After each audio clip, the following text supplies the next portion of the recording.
Assalamualaikum warahmatullahi wabarakatuh. Selamat pagi anak-anak. Kembali lagi bertemu dengan saya, Ibu Desi Rusniawati di kelas biologi.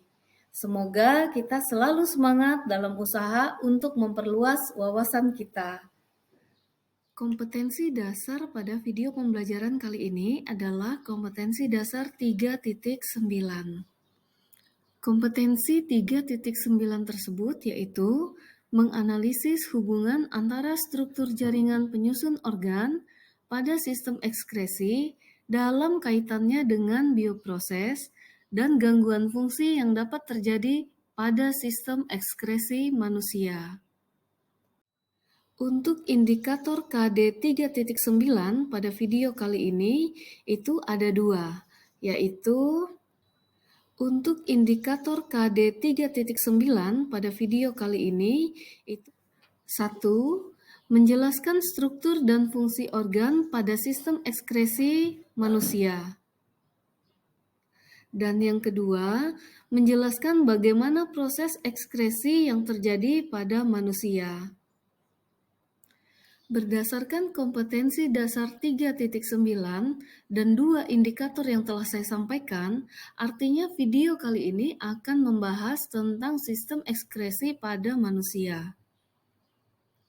Yang artinya, hari ini kita telah memasuki materi kedua pada semester 2 di kelas 11 ini.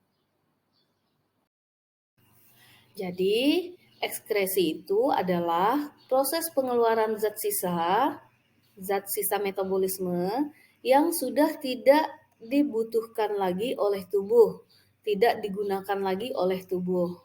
Nah, contoh-contoh zatnya bisa berupa karbon dioksida, urin, urea, keringat, maupun senyawa lain yang bersifat toksik atau bersifat racun. Materi pertama kita pada sistem ekskresi ini adalah mengenai struktur dan fungsi pada sistem ekskresi. Nah, sebelum kita masuk ke bagaimana strukturnya, apa saja fungsinya, yang perlu kita ketahui adalah organ-organ di tubuh manusia ini apa aja yang masuk dalam sistem ekskresi. Jadi, organ pertama yang merupakan bagian dari sistem ekskresi adalah organ ginjal. Untuk organ kedua dari sistem ekskresi ini adalah kulit. Dan organ yang ketiga yaitu paru.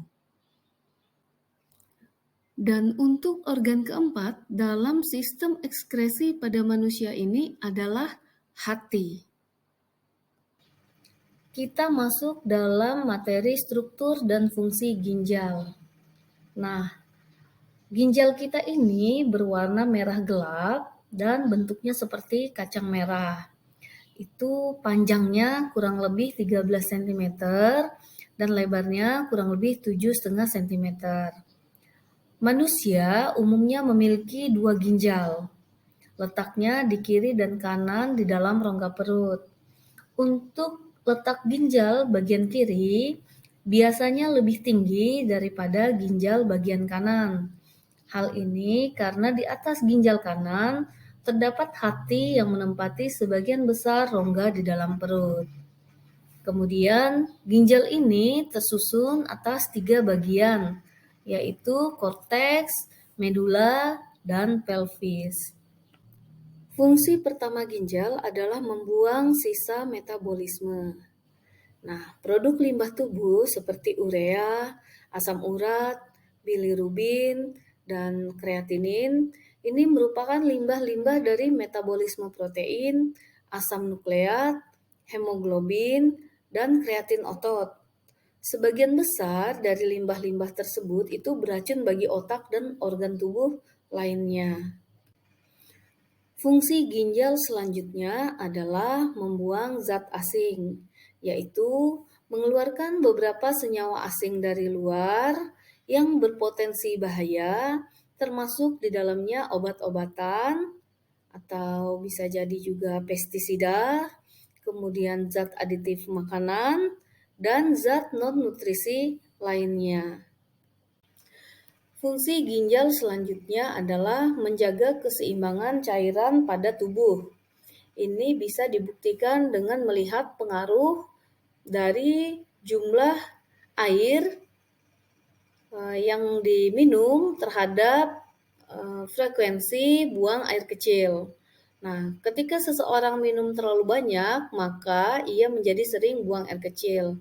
Dan sebaliknya, kalau seseorang kurang minum, maka volume urin juga menurun, sehingga buang air kecilnya jadi lebih jarang. Fungsi ginjal selanjutnya adalah mendaur ulang zat yang ada di dalam tubuh. Nah, mendaur ulang zat yang ada di dalam tubuh ini seperti misalnya glukosa, asam amino, dan garam. Bila zat-zat tersebut sudah tidak diperlukan lagi, maka akan dibuang bersamaan dengan urin. Namun, jika masih dibutuhkan oleh tubuh, maka akan langsung diedarkan kembali ke dalam aliran darah. Ginjal juga memiliki fungsi menghasilkan beberapa enzim, misalnya renin, yang merupakan hormon enzimatik. Nah, renin ini membantu ginjal dalam memulai reaksi berantai untuk menghemat garam sehingga berpengaruh terhadap tekanan darah. Kita masuk dalam materi proses pembentukan urin. Nah, untuk membentuk urin dalam tubuh manusia itu terjadi dalam 3 proses. Yang pertama adalah proses filtrasi atau penyaringan. Proses kedua adalah reabsorpsi, yaitu penyerapan kembali. Dan proses ketiga adalah sekresi, yaitu proses pengeluaran. Nah, untuk dapat lebih memahami bagaimana organ, fungsi maupun proses pembentukan urin, itu mari kita lihat tayangan berikut. Kita masuk dalam materi kedua pada sistem ekskresi yang akan membahas mengenai struktur dan fungsi kulit. Kulit ini adalah merupakan lapisan terluar yang menutupi tubuh sebuah vertebrata. Kulit itu sendiri terdiri atas lapisan epidermis, dermis, dan hipodermis. Sebagai alat peraba, kulit memiliki banyak fungsi, antara lain yang pertama melindungi tubuh dari gangguan lingkungan, kemudian tempat penyimpanan lemak, kemudian juga tempat pembentukan vitamin D dengan bantuan sinar matahari, selanjutnya sebagai alat pengeluaran, kemudian membantu mengatur suhu, dan mengendalikan hilangnya air dari tubuh. Kita masuk ke materi ketiga dalam sistem ekskresi manusia. Nah, materi ketiga ini adalah mengenai paru-paru. Paru-paru sendiri sudah kita bahas di pertemuan sebelumnya yang membahas mengenai sistem pernapasan atau sistem respirasi. Jadi di sini kita bahas sedikit di mana paru-paru ini dalam sistem ekskresi memiliki fungsi mengeluarkan karbon dioksida dan uap air. Nah, karbon dioksida dan uap air ini lalu dilepaskan dan dikeluarkan paru-paru melalui hidung. Sebagai gantinya, oksigen pun diambil. Jumlah oksigen yang diambil melalui udara sendiri berbeda-beda tergantung pada kebutuhan dan hal itu biasanya dipengaruhi oleh berbagai hal. Misalnya nih, jenis pekerjaannya apa, kemudian ukuran tubuh, jumlah maupun jenis bahan makanan yang dimakan. Sebagai hasil zat sisa metabolisme, karbon dioksida diangkut oleh darah melalui 3 cara. Yang pertama, karbon dioksida larut dalam plasma, kemudian membentuk asam karbonat dengan enzim anhidrase. Kemudian yang kedua, karbon dioksida terikat pada hemoglobin dalam bentuk karbaminohemoglobin, yaitu sekitar 23% dari seluruh karbon dioksida. Kemudian yang ketiga, karbon dioksida terikat dalam gugus ion bikarbonat melalui proses berantai pertukaran klorida. Jadi di dalam tubuh, fungsi utama paru-paru memang sebagai alat pernapasan. Namun, karena bagian ini juga mengekskresikan zat sisa metabolisme, maka paru-paru juga memiliki peranan dalam sistem ekskresi. Karbon dioksida dan air merupakan hasil metabolisme di jaringan yang diangkut oleh darah lewat vena untuk dibawa ke jantung. Dari jantung lalu akan dipompakan ke paru-paru untuk berdifusi di alveolus. Selanjutnya, air dan karbon dioksida dapat berdifusi atau dapat diekskresikan di alveolus paru-paru karena pada alveolus bermuara banyak kapiler yang mempunyai selaput tipis. Kita masuk dalam materi keempat pada sistem ekskresi, yaitu hati. Nah, kira-kira ada yang tahu nggak apa itu hati? Hati adalah sistem ekskresi manusia yang mengeluarkan sisa zat metabolisme berupa amonia, urea, dan getah empedu. Hati memiliki berat sekitar 1,5 kg dengan warna merah tua kecoklatan. Nah, warna merah kecoklatan pada hati ini disebabkan karena hati memiliki tinggi akan persediaan darah. Hati atau liver merupakan organ terbesar yang terdapat di dalam tubuh. Perlu diketahui juga bahwa organ hati menjadi satu-satunya organ yang bisa kembali tumbuh setelah dikurangi atau dipotong melalui prosedur panjang perawatan hati maupun transplantasi. Sekarang kita akan membahas mengenai fungsi hati. Fungsi hati yang pertama adalah memproduksi cairan empedu. Cairan empedu adalah cairan berwarna hijau dan memiliki fungsi mengikat dan memecah lemak di usus halus pada proses pencernaan. Fungsi hati selanjutnya adalah mengeluarkan racun. Nah, semua aliran darah akan melewati organ hati. Pada saat inilah hati akan menyaring toksin dan zat-zat berbahaya bagi tubuh. Zat tersebut kemudian akan dikeluarkan oleh empedu dan dibuang melalui urin dan feses. Proses ini menjaga agar tubuh tidak terpapar zat-zat berbahaya dan tetap sehat. Fungsi hati selanjutnya adalah mengolah sel darah merah yang telah mati. Nah, sel darah merah akan mati dalam beberapa bulan saja. Sel darah merah yang telah mati akan dipecah oleh hati menjadi zat-zat yang bisa digunakan kembali oleh tubuh.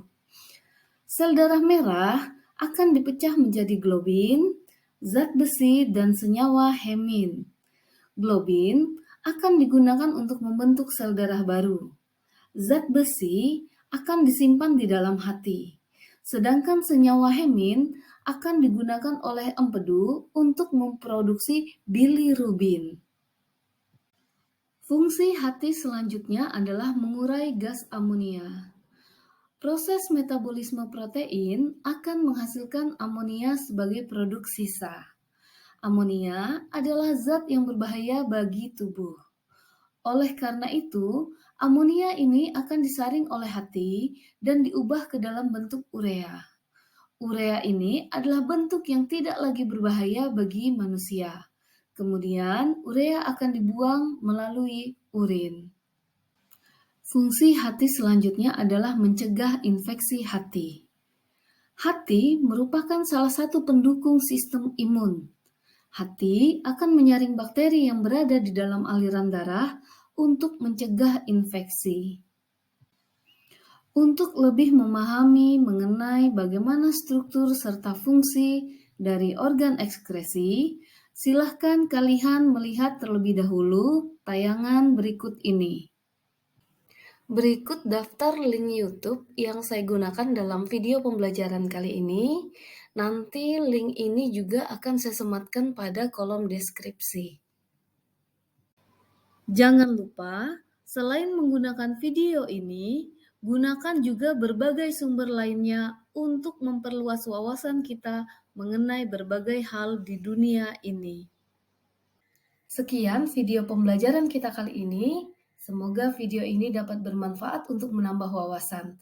Dan kita akan bertemu kembali di video-video selanjutnya. Tetap semangat! Terima kasih telah menonton video ini dan jangan lupa kalian tahu kan apa yang harus dilakukan agar saya menjadi lebih semangat untuk membuat konten video pembelajaran selanjutnya. Dah.